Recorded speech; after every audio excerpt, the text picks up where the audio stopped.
some of the newcomers just drop their stuff in terms of DevOps. It's awesome that as a community, we're in a position where we can now have a full day of DevOps sessions. So thank you everybody for attending, and thank you for all the presenters. I think it's been really, really useful. Okay, cool. So I think as Raz has mentioned, yeah, I don't really, this is actually my first 365 presentation. So I thought I'd maybe do a bit of a mind map introduction to myself. So I am a Power Platform consultant. I work for Hitachi Solutions in London. But actually, Raz, I've moved back up north now. So yeah, I'm back in the north. I've kind of darted about via, I've worked in the Power Platform and Dynamics CRM space for about 6-7 years now, for multiple consultancies. I've also worked for a couple of end users. And I thought I'd just tell a little story first, because I think that would kind of give a bit of context to the whole demo. So I've got a section here in my mind map. I'll let you guys sort of read over this stuff while I'm telling it. But obviously working in Power Platform and Power Apps for the last 6 years, a technology where just constantly, your new features are being released, demonstrations to customers. Customers are just being enabled to do so much. And I had a couple of light bulb moments throughout my career. And the biggest one, and I'm sure a lot of people can agree with this, is, a huge light bulb moment which turned me to DevOps was my first giant solid egg of deployment doo-doo, because essentially we built a fantastic portal, CE portal. It was exactly to spec. The customer was really happy. UAT went fantastically. And at one point we messed up the schema for deploying the portal, and deploying that portal, the only way I can describe it is like two baby bulls having a sword fight in a china shop made out of ancient artifacts. It was just an utter mess. And I just said to myself, I never want to feel like that again. I never want to put a product at risk with the way that we deploy it and the way that we test it. So that's kind of where, over the last couple of years, I've started building, a certain set of, or getting experience with certain parts of the platform. So, as you can see here, obviously, working for a partner, I do a lot with Power Apps and Power Platform. I'm a big fan of API development in general. But then what really ties it together, and what I've found is the true indicator of a successful deployment is not the actual technology itself, but actually the practices, the people, and the process on actually delivering that solution. So, ensuring that you have a pipeline, a merge strategy, pull requests, decent repos, automated releases, continuous integration, all of these things that, truly kind of link into what I've called the 3 golden KPIs, which at the end of the day, when we bring it back to the business problem as consultants and as people who just work in technology in general, what we're doing is we're increasing revenue. We're, I say cut costs, that's a bit of a harsh word, but, we're optimizing costs, and we're improving loyalty, and we're saving time. So yeah, and then a little bit personal bit about me, I guess. So yeah, I'm into my sports. I love to surf, although I live as far away as possible from the beach in England ever. So it's a bit frustrating at the minute. And I'm also, currently studying to do the Azure DevOps Engineering Expert certification, which obviously has the 2 exams. So I'm looking to do that. And I'll be writing kind of a blog, and I'll be doing like I'm going to try and do, I know that kind of sounds like I'm copying Whale here, but I actually going to start a YouTube channel and a study group. So I'll be talking about that a little later on. But first, let's talk a little bit around, what we're going to do today. So the objective of today is for us to essentially go through the motions and the stages to create Azure DevOps custom build tasks. So, at the start of the presentation, guys, we're going to do a little bit of game theory. We're going to go to the library and just read up and just understand what we're doing. And then the rest of it is pretty much, I'm just going to be demonstrating the different options that we have. And yeah, from end to end, basically showing you what being able to extend custom build tasks properly looks like. I'm going to make a point here now. I know that a lot of the guys have been really fantastic with answering questions, during the presentation. The problem is I go off on tangents and I can't stop it. And I really, really want to make sure I get to all of the content. So what I've done is I've attached a URL. I promise I will, answer as many questions as I can, but just for the format of the presentation, I'm going to, try and keep rolling. If we can't answer things at the end, I've given there's a Microsoft Forms survey that I've done where I've asked if you have any questions. And I will absolutely get back to anybody who needs further information or wants to just give a bit of feedback on how this presentation goes. So yeah, let's get our reading glasses on. Let's go to the library and let's talk some DevOps. So obviously everybody, we've had multiple sessions today talking around your usual suspects in terms of DevOps tasks. So first one there, the godfather of DevOps MCE. We've got Wales tools. We've got the recently released Power Platform tools. But I kind of wanted to hit home actually on just quite how large the DevOps market space is, because as consultants, on most of us working on Power Platform, we only really focus on a couple of sets of tools. But the marketplace, it's almost like the image of that flow connector. It's a really, really flexible way to automate any manual or any time-consuming deployment actions, and that applies to situations where you've got a Docker container, or if you're using Jenkins, or if you're using machine learning. So why are DevOps tasks so valuable? The main reasons, which I've kind of got jotted down here, are it's a way to standardize and reuse deployment task code. What I see a lot in customer instances is that people have a PowerShell scripts just embedded in a pipeline doing something and running something, or it's just hidden away, and people use different standards and different conventions. And what build tasks really give us is a mechanism to actually centralize all of that information and adopt a best practice and just make sure that we don't have just like random actions across different projects. A second reason is just the extending logic. Every business problem is different. Every release problem can sometimes be different. You go into working as a consultant, there's always one dude when you're doing like digital transformation, there's always one dude who's done deployments for like 40 years and he's stuck to his process, and sometimes trying to explain the value of DevOps can be very, very difficult to these personas and individuals. So it's trying to show that this is actually taking time out of people's hands, and it's adding valuable time for them to be able to do other things. And then lastly, obviously it's a massive benefit to the community, because if these tasks are published, I can guarantee that, the tasks I talk about today, someone will have had this problem before, or they might have had a similar problem. And it basically just means that as a community, we can all operate and more effectively and bring each other up. So yeah, they're my three things on why they're valuable. If we have a look at kind of the anatomy of what a custom build task is, I know that a lot of guys have covered this today, but I kind of just wanted to visualize it for people who are interested. So obviously, as we know, Azure pipelines consume a Azure agent, a virtual machine, which basically links to a build task project and then executes custom code. So whether that's TypeScript, whether it's PowerShell and executing custom C#, or even executing some commandlets, which Whale showed earlier.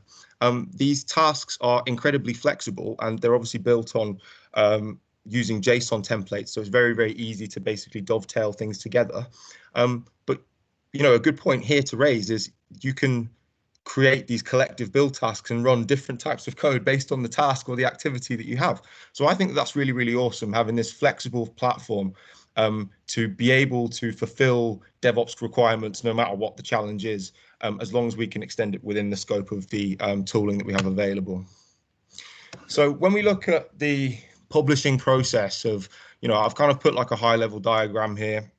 I'm going to try and fly through this. So obviously you can create and this is how I create it, but you can create a Visual Studio build task project in whatever IDE you use. So whether it's VS Code, Visual Studio, if you use Eclipse, you can obviously link it to Git and Azure repos. And then if we just kind of hover over here, we can see, I've built mine as a node project.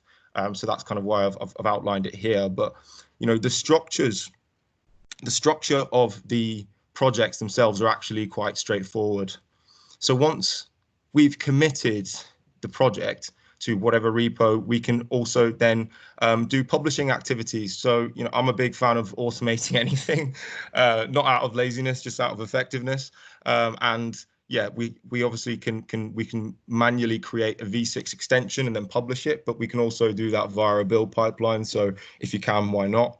And then you can share your extension once you've, you know, completed or once you've completed testing of your extension to, you can share it with other orgs. So, you know, you have the option to share a build task project with, just say I've got a sandbox, or you might want to share this within the community with someone else.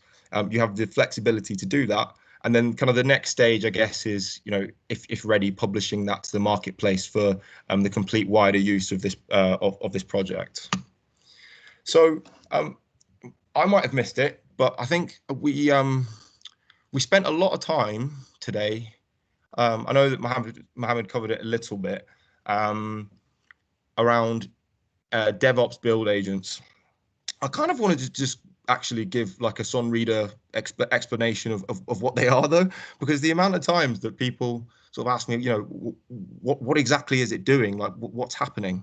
So, you know, a build agent is a virtual machine that's executing your build task logic, right? So you've got different types of agents that you can use, and I'm going to explain that in the diagram. But obviously, you can have a Microsoft hosted build agent, or you can have a self-hosted one which you manage. That's not going to be in scope for today's course. The reason why people do that is for two reasons. So if you've got like a really complicated build image, or if you want to basically use your MSDN creds, they're the two examples. So if you're really cheap, or if you've got something really complicated, that's when you'll usually use self-hosted. And then obviously agent pools are contained. Agents are contained in an agent pool, which looks a little bit like this. So we've obviously got different types. So you can create an agent pool that basically uses availability sets. This is in preview at the minute. And what that means is, based on your pipeline volumes, it will scale up and down to your requirements and needs. But that is build outside of the scope of DevOps itself. It is basically, that is entirely, you know, you are paying for that. You then have obviously just the Microsoft hosted, which is the default agent pool, which you'll use. And then you can have a custom agent pool, which uses your self-hosted build agents. But then there's a couple of things, yeah, that Microsoft for some reason have hidden almost in the in these pools. So you can configure security at an agent pool level. You can also configure agent capabilities. So, you know, for example, this pipeline has to execute based on this, you know, this parameter or this value. And you can have multiple capabilities associated to a specific build agent. The security is obviously just around, you know, what permissions does this virtual machine actually have on the DevOps org? Which repos can it read, or, you know, what actual levels or permission sets can it see? And then the best part, I think, you know, is from an agent pool level is the approvals and checks. So we've got basically a set of agent pool level actions which we can invoke before an agent is actually running. So, for example, the approvals, which we've probably seen before, branch control, the business hours, which is very, very useful, especially for for companies that are still running, you know, nightly releases. The obviously invoking a REST API and an Azure function is awesome functionality, and then the Azure monitor results, which I'm going to briefly talk about later on. Cool. So this is basically, I maybe should have left this for the build section, but, you know, this is kind of going into the pointers part of the presentation, where, you know, when we're building these, just to, you know, if you guys want to follow along, I'd be absolutely delighted. Just remember that these agents, it's basically, you know, like you're running something from your terminal, right? So if you're seeing an error locally when you're testing, don't expect this agent to just, you know, magically be able to Don't expect this agent to magically work, right? So it's very logical, the fact that this is actually executing with the same permissions as if you're running on your local machine. So just, yeah, keep that in mind when we're building these. And then Mohammed made a very good point, and I was going to cover this on. So I call this the Jeff Goldblum conundrum, because, you know, sometimes we need to sort of take a step back. This is awesome technology. It enables us. It saves us so much time. You know, there's an article around Netflix doing something ridiculous, like thousands of deployments a day, and saving hundreds and thousands of man hours. And, you know, that's kind of what I think about when I'm, you know, looking for inspiration to create build tasks, because I'm thinking, you know, how can I quantify this? But some other things are, you know, does it already exist for the requirement? Because, you know, if you're reinventing the wheel, someone's already got, you know, a project that exists. So one example is, you know, we had a requirement to create some Power BI tasks, but there's like 4 different published Power BI tasks which work fantastically on the DevOps marketplace. So thinking about, you know, does this already exist? Do I benefit from it? Because, you know, I'm all for, you know, automation, but I'm not all for automation for the sake of it. We need to make sure that, you know, this is actually doing something, it's saving time, because if it takes longer to do it manually, to automate it, or it's higher risk than doing it manually, then sometimes, you know, we have to sort of make that decision. And also, you know, thinking about this is, you know, this is additional technical debt. However, whichever way you look at it, you are extending the platform, and you need to kind of like take that into consideration. You need to have continuous monitoring in place, regardless of how sort of small time it is. There needs to be some way of ensuring that if there is an issue with a task, that you can consider, that you can, you know, look at it, you can resolve that issue, and you have the infrastructure or the DevOps infrastructure in place to actually manage that. Okay, cool. Right. So yeah, let's get into build. First couple of things though. I thought I would talk about the requirement that I've basically come up with. So I was having a think around what would be a really useful business case for Azure DevOps tasks. And I kind of thought about the whole MLOps scenario, where, you know, we have data scientists who work on these mad complicated algorithms and machine learning models, which then get exposed via an API.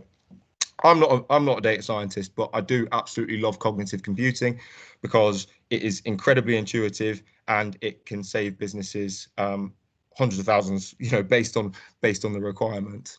The one thing that I kind of found a little bit frustrating is that cognitive computing isn't really part of the machine learning build tasks. It's more that is definitely, you know, for Machine Learning Studio, and there aren't really, not that I could find anyway. If anyone does find them, please let me know.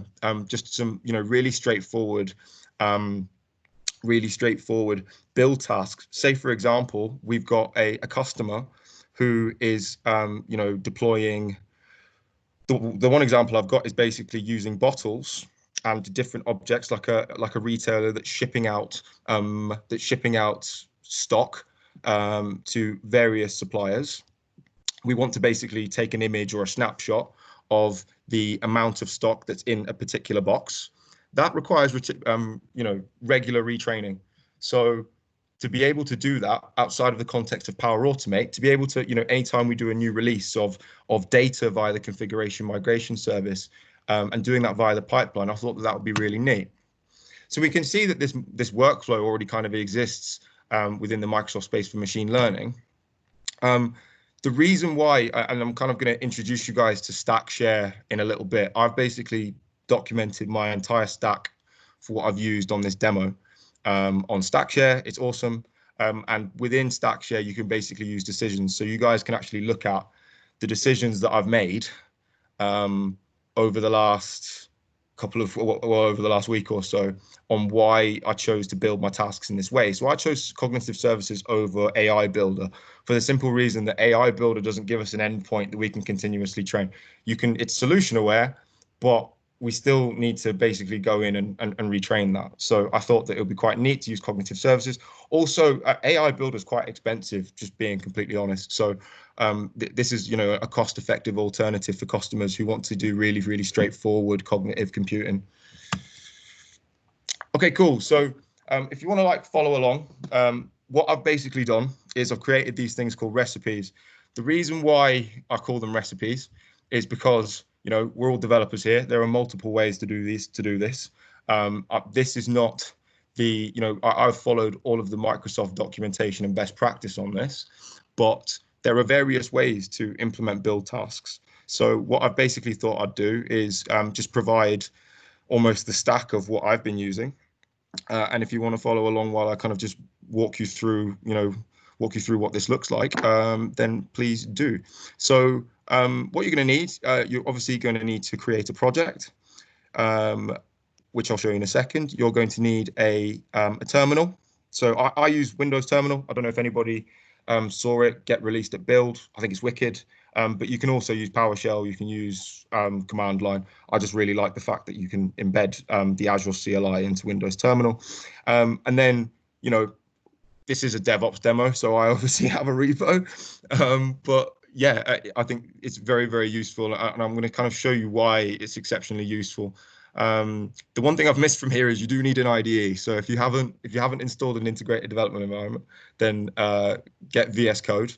I would definitely recommend it. I think it's far quicker to spin projects up like this. So let's get into the demo. Okay, cool. So this is essentially what a standard build task project. Actually, sorry, I've got ahead of myself there. Where is my? It's fine. I'll come back to it. So what we've got here. So we've obviously got our images, which this basically ties in. You'll see in you know, like any of the tools that you call from the pipeline. This is the logo that we associate. You have a task structure. So I have two tasks that I've created. So I've got one to train and publish a custom vision module. And then within that, what we can see is a task JSON, a PowerShell script, which I've got for this one. And then for the other one, I've just for like variety, I've shown that you can also execute with TypeScript as well. So each build task, sorry, getting sun in my eyes, requires a GUID. So you need to populate a unique GUID onto your tasks, like the following. So I use GUID generator from Microsoft, but yeah, any GUID is supported. You need to give it a unique name, and then you basically need to, just gonna change that publisher. But yeah, you then give it a friendly name, which you can look up. And then basically what we're gonna start doing is we're just gonna categorize what this build task actually does. So we've got the visibility here of what it needs to be searchable for whenever we're doing our searches on the pipeline. And then what we're going to look for here is the minimum agent version that is required to run this. So I've specified this as 1.95.0, but because of the simplicity of the tasks, it doesn't really matter for me. However, if you are creating your own build tasks, you need to keep this into consideration.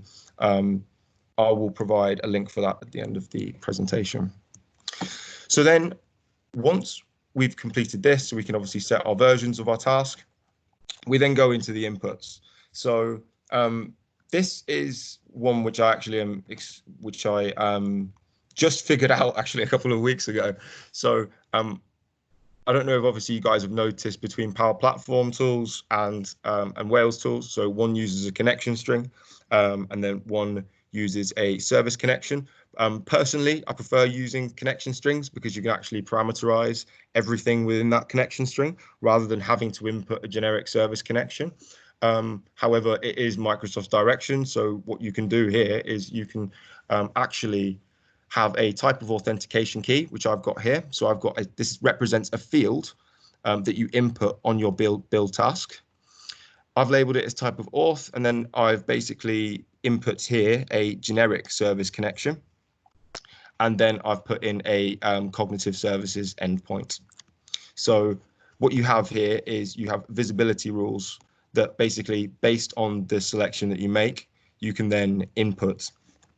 Based on the selection that you make, it will then show or hide whichever field, and then it's up to you and your code to basically handle, which connection has come through. So that can be done through obviously your PowerShell or your C# TypeScript, whatever you're using to execute your code.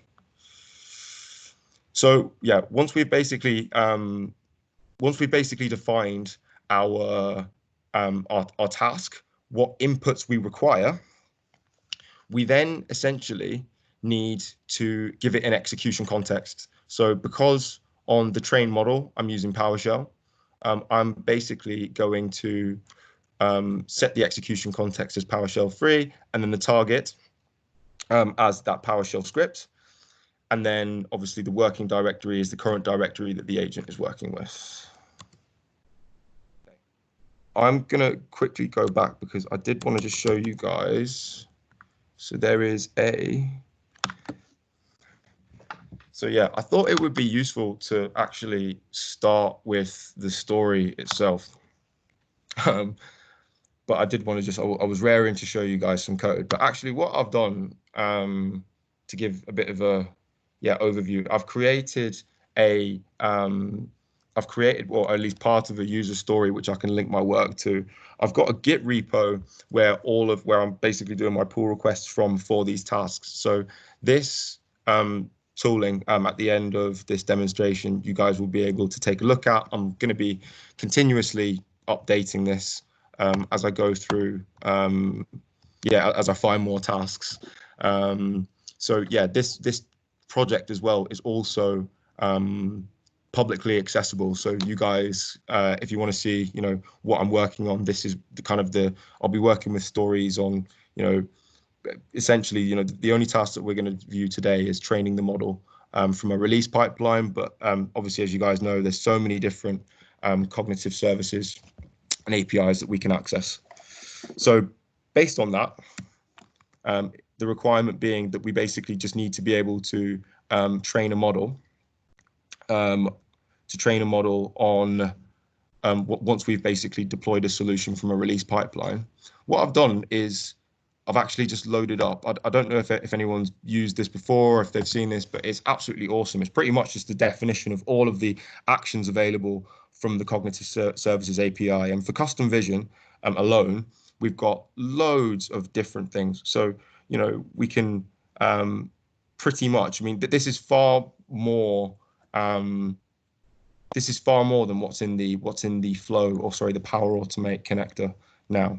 So we can actually create some quite sophisticated tasks to automate some previously quite tedious processes, creating images, unpublishing, publishing projects, and that's just for custom vision. We have the anomaly API that we can start working with, which I've started on, and the best way to actually go in and work on the best way to actually test this, I've found, is through Postman. So I've basically just created a wee collection in Postman, and I've got custom vision. I've got the anomaly detector. As we can see, this is a previous post which I was doing, and I've basically just posted to this custom vision. So this is my custom vision endpoint that I've got in Azure. And I've passed in my project ID, and all I've said is train. There's a whole load of parameters that you can input. For example, like send you an email once it's completed training, but just for simplicity, I've left it. Oh, actually, do I have a copy of what that looks like? Yeah, there we go. So you've got a whole load of stuff that you can do with it. And we can actually, as we go along and as we start building our task out, you can start adding these parameters through PowerShell if you want to. So what does that task actually look like? It's pretty straightforward, to be honest. So what we can do is we can basically do this a couple of ways. So obviously we can do the post request through TypeScript, but for simplicity, I'm going to invoke a web request here. And what I'm going to do is I'm going to set a parameter, so which is get VSTS input. We just grab that actual, there is an input for it on my other build tasks. Where are you? Get VSTS input, there we go.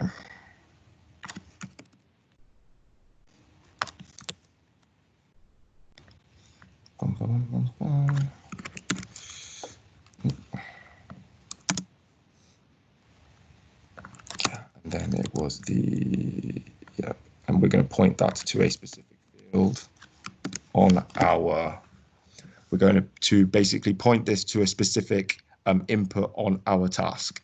So I'm going to name this parameter the cognitive services, so the custom vision. I don't know if you guys have noticed, I'm using kebab casing for all of my tasks and items, and then I'm trying my best to use camel casing within the actual JSON itself. I've got a glossary of all of the URLs I've been using and some of the best practices that I've been doing. So I'm going to share that at the end of the session. So this is going to be the custom vision, custom vision endpoint. And then we're basically, and then the name of that task, let me just grab the name.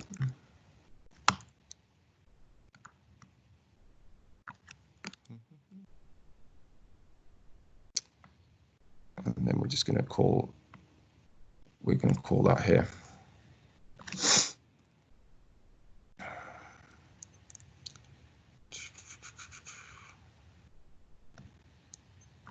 Okay.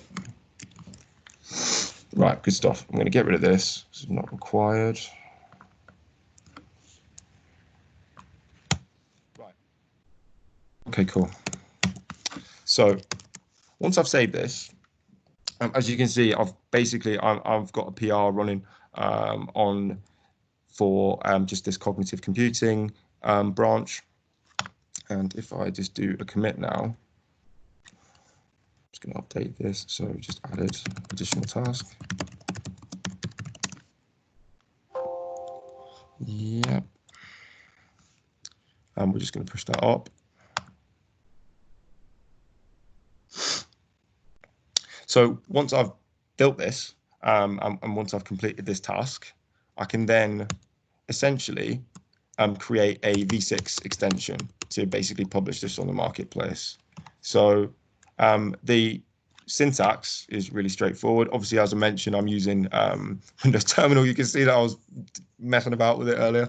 But if I create an extension now, what we can see, just using this, the TFX CLI command, this has created me a new version. Now,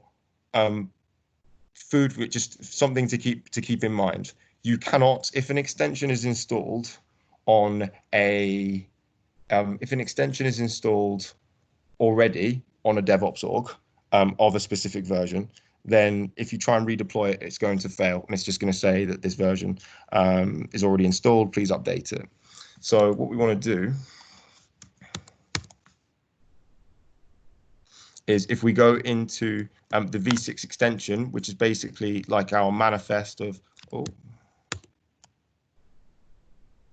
which is our manifest of all of our tasks. So we can then see that at the top here, we've got a version. Now, I'm going to manually do this for now, just to show you. But then obviously we're going to automate this later on in the session. So if I go on now and I just do a,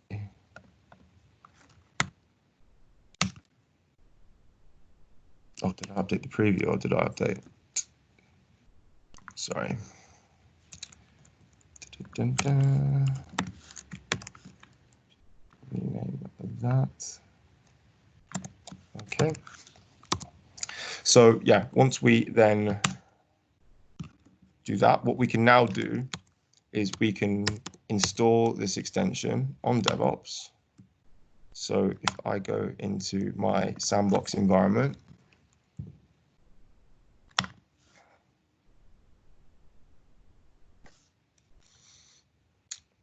sorry, not in my sandbox. If I go to my, did I have this open? Yes, there we go. So I can now go in and I can upload this DevOps extension. It's going to do some validation and basically update, and then you can then share this task or this set of tools with other orgs manually. But I'm going to show you guys later on how to do that. How to do that via automation to make your lives a lot easier. So I'm just going to go back to my deck. Okay, cool. So that's basically the construction of the task. So we've obviously got our main image. We've got the tasks folder, which has a JSON file, and it has the either PowerShell. It can have TypeScript. You can have PowerShell that calls C#. And then outside of that, our core files are the manifest, obviously. And as I was going to kind of show you, you can have parameterized manifests. So you can basically publish a copy of a set of tasks before, let's just say, for example, preview ones, which you want to just exclusively release to one customer or, to a specific org before actually releasing them as production. So in terms of testing, I'm going to kind of cover the theory of it. I'm just conscious of time, that I've nearly been going for 40 minutes and I didn't even realize. So yeah, I'm going to be totally honest. I've really struggled to test these using PowerShell. Now, I know that you can use Pester to unit test PowerShell, but that's kind of why I'm trying to convert all of my tasks to TypeScript, because using Mocha, it's very, very easy. And when you build, it will run the test for you. And it's very, very easy to also test using your terminal. So I think that actually, hopefully, we do another session. We have another DevOps Saturday sometime, and I can show you some converted tasks from TypeScript. But essentially, this is the anatomy, and I've provided kind of almost like a little user guide on how to set up the test suite with TypeScript. And that's in the glossary document at the end of the presentation. So packaging, going back to discussions around having multiple manifest files. I just kind of want to run through this a little bit because it's slightly, what we've got here is a link to obviously the extension icon. So you could have one icon for your preview tasks, and you could have one icon for your production tasks. But then we also need to include the files here. So we need to include the files that so basically that is the path to all of my custom vision train model files. So if I come in here, I can see, and then that's basically going to point to this task JSON file, right? So it knows based on this GUID that it needs to run. If I wanted to add another one, obviously it would just simply adding the path and just making sure that we have the contributions for that task added as well. So it's actually really straightforward to add those tasks, but just as I very easily did, just make sure that if you have your production and your extension or your preview files properly structured, and that if you have a pipeline set up to actually share that with an organization, that they have the right file. And the way that basically you do that is through here. So you can essentially, using, as we sort of saw earlier, we have within our tasks here. So we can actually just create an extension, but what we can also do is we can share that extension automatically with organizations, which I think is really handy. So basically what we've got is I had the code somewhere, sorry. Yeah, but essentially what you need to do is you basically need to pass in your the manifest file, publish the extension. you share it with the organization, but then what you also need to do is you need to provide a PAT. So obviously that's the new way to authorize applications with Git. And yeah, basically providing a PAT or an authorization key, you can essentially from the Windows terminal or from a build pipeline, share the DevOps task automatically with an organization. So yeah, so that's just kind of the recipe around using the TFX CLI and that command to essentially do that. And so deploying, there's kind of two. Well, there's obviously two ways, isn't there? So you can share a particular tool with a customer privately, but I think when we go back to the discussion around helping the community, eventually, once you've thoroughly tested and thoroughly gone through, well, made sure that the tasks work, basically, then there's definitely benefit in making these tasks accessible to all, because yeah, like I said, I'm sure there are plenty of people who have a business problem similar to what we've got here, where we basically need to expose or we basically need to train a model and hit an endpoint. I know that obviously you could just do a post via PowerShell and call a flow or something like that, but I kind of like the fact that if we had a set of tools from a DevOps pipeline, that would be really useful and actually take a little bit of the technical debt away between having to shift into Power Automate after a release. So when we look at actually doing a deployment, and I'm just going to kind of show you now what these tasks actually look like. So I've uploaded this, and if I just go into my release pipeline and try and show you,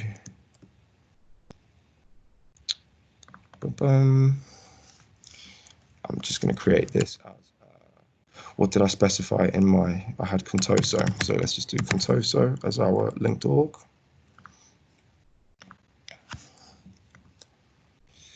And then if I do a search for my tooling, so it is the BCLG, so there should be, let me just check. So I need to share this quickly. If I just share that manually with BCLG.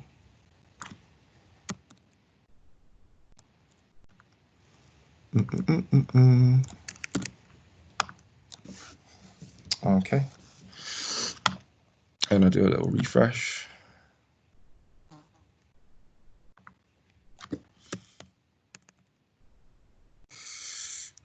Build. Need to double check where those tools have come through.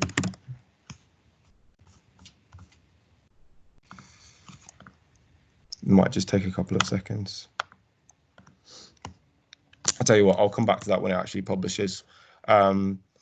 So once you've basically gone through the works of actually publishing and testing your build tasks, what we need to do is we need to have some sort of mechanism or infrastructure to actually monitor that. So what I've created is I've used Teams. I think the Teams is wicked just because it is a really useful way to actually track the notifications of builds when they're running. So if a deployment fails, for example, of your tasks, then having having notifications in Teams where it's where everybody is working now anyway. If there are any issues with publishing that extension to a new organization, then it will fail or it will succeed. And then obviously having approval processes which you can approve directly for your build tasks from a release pipeline and doing an approval. So say, for example, we have a customer who only wants to receive certain updates or certain tasks, then having an approval process from Teams I think is quite useful. We can also extend using Azure monitoring services, and then also utilizing tools like Prometheus or Splunk. So Splunk, you can actually connect to your DevOps org for monitoring. I'm not sure how many customers do use Splunk. There's been a couple of customers that we've worked with that do use it, but obviously what I'd recommend using native and going with either Azure Monitor and Teams. The only thing with Teams is that it is, a colleague actually gave me some feedback on it, which was like, if you've got multiple releases going out, it can get a little bit messy and quite difficult to track. Whereas I think Azure Monitor is a far more effective way to, track the pipelines that are going, or track the releases that are going out. Whereas Teams, yeah, if you have like 10 releases, it's gonna clog up and it's gonna be difficult to work through. Yeah, I'm going to quickly finish this and I'm going to just get that demo working. So I wanted to just talk around the improvement, because I think that there's, I don't know how many of us watch Build, but about 5 minutes of Satya Nadella's presentation was on GitHub Actions and code spaces and packages and sponsors. So GitHub Actions, I know that Microsoft are going to be releasing tasks for us to actually be able to do releases from our GitHub repos. I think that's really important to just keep in mind, as well as code spaces, which essentially allows us to provision a build image. I'm sure all of us have gone through the bane of provisioning a build image, and it takes absolutely hours. We watched the demo at Build where you can literally provision a Visual Studio code space with the image installed, even using your own Visual Studio Code theme, in a matter of minutes. So I'm going to be basically doing another presentation on all of these things. If it's something that you're interested in, please do feed back to me. Going back to Stackshare, so what I've used to construct these tools is all documented on here. So yeah, you can also see all of the decisions I've made. So I did all my diagrams on Visual Paradigm. I did my mind maps on Gitminds. Yeah, obviously all of the terminal work and repo work on GitHub. So yeah, you can also see the decisions that I've made, and that I'll be updating that regularly as I go through all of these build tasks. I've got a document which I need to attach now, which has all of the links.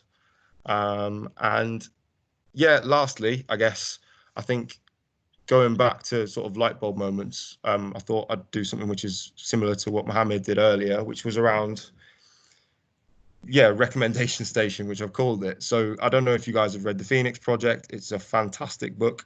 It really changed the way that I approach delivery. And I think that it would be, if you are new to DevOps, or if you aren't necessarily a developer, reading something like The Phoenix Project, I've actually asked some guys or some of my friends to read it, and they've really, really enjoyed it.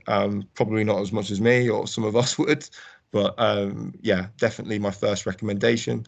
Effective DevOps, the O'Reilly book, which I actually got off the Azure site, which I had to read through. I thought it was really useful. And my last one is Business for Punks. So going back to, my roots as working as a consultant, a pure functional consultant, I always try and think like the customer. So I just found this book really, really interesting. It's obviously by the co-founder of Brewdog, around just making changes within a business for the better, and all of the success that can come from it. I think it's a really, really useful, good book if you guys are in need of something to read during COVID. So yeah, thank you so much for listening. Again, I really appreciate everyone taking the time to have a look through that, or listen to me speak. I've got a link here if you have any feedback, or if you have anything that you'd like me to discuss or improve on my survey. So yeah, let me know. And I think we've got a couple of minutes for questions.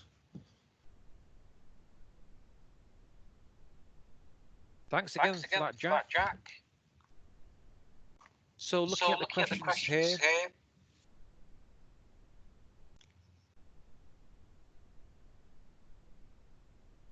Okay.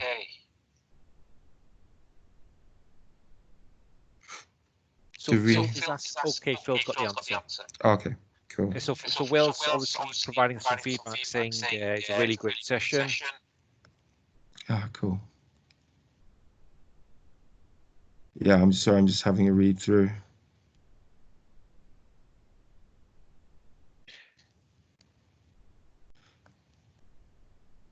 One person is asking the question related, I don't know if it's related to your session, but they're asking how to keep GitHub and Azure DevOps in sync. It's interesting. Yeah. So, I mean, there's a couple of ways of doing it. I'm happy to kind of go over it. So basically, whenever you spin up a project, so I've got, and I'm gonna obviously post this link here. You can actually create a GitHub connection here, which links to your repository. So that, in terms of code, what I've done though is I'm not sure if it's for boards that they're asking, but I've actually, within my story for publishing the build task, I've linked this PR via add link. There are really straightforward ways to automate that. But yeah, just for purposes of the demo, I've left it out. But again, like I mentioned, I'm going to be building out this DevOps org as well as my GitHub repo. Hopefully that answers the question, Raz. So Philip's asking a question. He's saying, nice session. What are your thoughts, no GitHub actions versus DevOps pipelines? Do you think DevOps build tasks will be around long term? That's a fantastic question. DevOps build tasks will be around. You can never say never, right? But actually, I think maybe what the point that I should have hammered home with GitHub Actions is that, GitHub Actions are going to be used for open source CE projects. And I know that sounds ridiculous, but I think that that's kind of going to be the way that ISVs maybe start to deploy. I don't know, but that's kind of how I envision it. How you've got a managed package. That's how I'm gonna, we're releasing. So I do a bit of work for a company called, well, not a company, but it's a community group called BCLG, and we have a set of little repos. And essentially, if somebody wanted a copy of our Stackshare connector or of our order management system, when the tasks are available, and we're told that Microsoft are going to be releasing them soon, that's how we're going to deploy that to orgs. But pipelines will always be kind of the primary strategy for paying customers who are developing their own bespoke solutions, if that makes sense. Okay, so Samjan and Sadiq and as well as Phil are all saying thank you very much. Great session. Yeah, thank you guys. And also, Will is saying, are take going to marketplace? Are tasks going to marketplace? Our tasks going to the marketplace. Yep. Yes, they definitely are. As I've mentioned, I think it's really, really easy to provision the tasks. But as you kind of build them, you'll notice that you just what I'd like to be able to do is actually have a set of custom vision tasks, not just for, a set of cognitive services tasks, which aren't just for custom vision, but also extend it for the anomaly API. So if anyone's interested, I'm going to be kind of building a couple of tasks and then releasing them within a preview manifest. So if anybody is interested, please do feedback onto the presentation, and I will share whenever I get a preview task with your DevOps org. Definitely. Will said he's definitely looking forward to that. There's a lot of good feedback. So a lot of people are excited, and I think what you've done is you've opened up the world to them, really, in terms of making them realize the skeleton behind the tasks and to make them realize that they can actually build their own. So I think everyone's just really appreciative of that, really. And obviously, if anyone has any further questions, one thing, if you don't mind, Raz, do I have time to go back? You got 5 minutes, mate. Yeah. Oh, nice, cool. Okay, cool. So, I wanted to talk a little bit around, BCLG and BCLG TV, which I'm starting. So, obviously, BCLG is it's this awesome community group which the myself, a couple of consultants from Power Objects, there's one DXC guy, there's a couple of WDX, loads of different consultants. We've basically over the pandemic, we've been training people who are going into CIT programs. So we've been basically creating loads and loads of content. And as you can see from our Git repo, we've been basically running agile open source projects where we build little bits of Power Platform IP, and we teach these guys how to, not just around entities and building, wicked Canvas apps, but actually how to deploy them properly. So I'm not sure if anyone's interested, but with the next kind of phase of that is we're going to be rolling it out, because we've just been running it on Teams, but I want to create a YouTube channel where we start actually studying. Some of us are going to be studying for the DevOps engineering expert certification. So that's going to be happening all throughout the month of July. I'm sure Wales is going to be involved in that as well. And basically, this is just, all of us should be, looking at getting some certs. I know that the Power Platform ones will obviously take preference for a lot of people, but if you are interested in creating almost like a study or support group on, making sure that we all get the necessary support in passing their exams, please do give me a shout. And the same if you are interested in, or, if you've just started in Power Platform, if you've just started in development and you're looking for bit of guidance on where to go. We've been spending the last couple of months amassing massive amounts of content for beginners, as well as obviously you've got Microsoft Learn, and you've got Microsoft what's it called now, Learn TV, I think they've got, which is wicked if you guys haven't seen it. But yeah, there's a lot going on, so do get in touch. And yeah, I think that's it. Excellent, Jack. Well, it was great to see you again. Great to see you in action, and on a great initiative as well. No, it was lovely chatting with you guys, and everyone have a great evening. Definitely. Thanks again, Jack. So that was Jack. Good to see Jack again. So next and final session of the day is someone who has been very, very active in the community, someone who has actually won a prize because he's so active, and his name's Armpit. He's been involved in many of the initiatives for 365 Saturday community. He's been involved in the portal. He's been involved in a lot of the automation efforts that we're doing. He is Armpit. Are you with us? Are you online? Yes, Ras, I'm there. There he is. He is online. Armpit is online. For those who are not aware of Armpit, obviously he's from India, but he's done a lot of activities for the community. He's got a really, really good blog.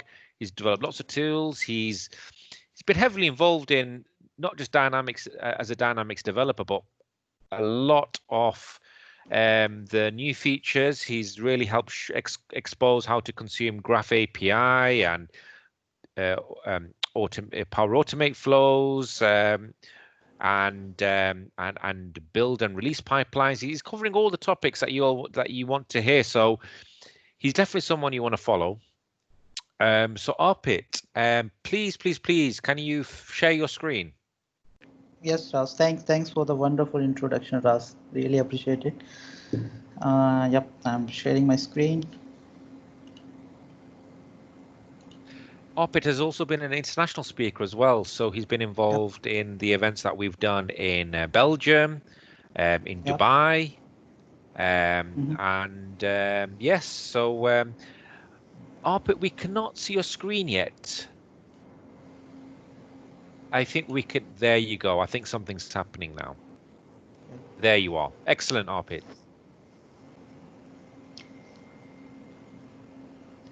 Yes. So Armpit, over to you. Yep. Thanks, Ras. Hi everyone. Hope you all are doing great and staying safe in this tough time. Thanks for joining me today. I'm really glad to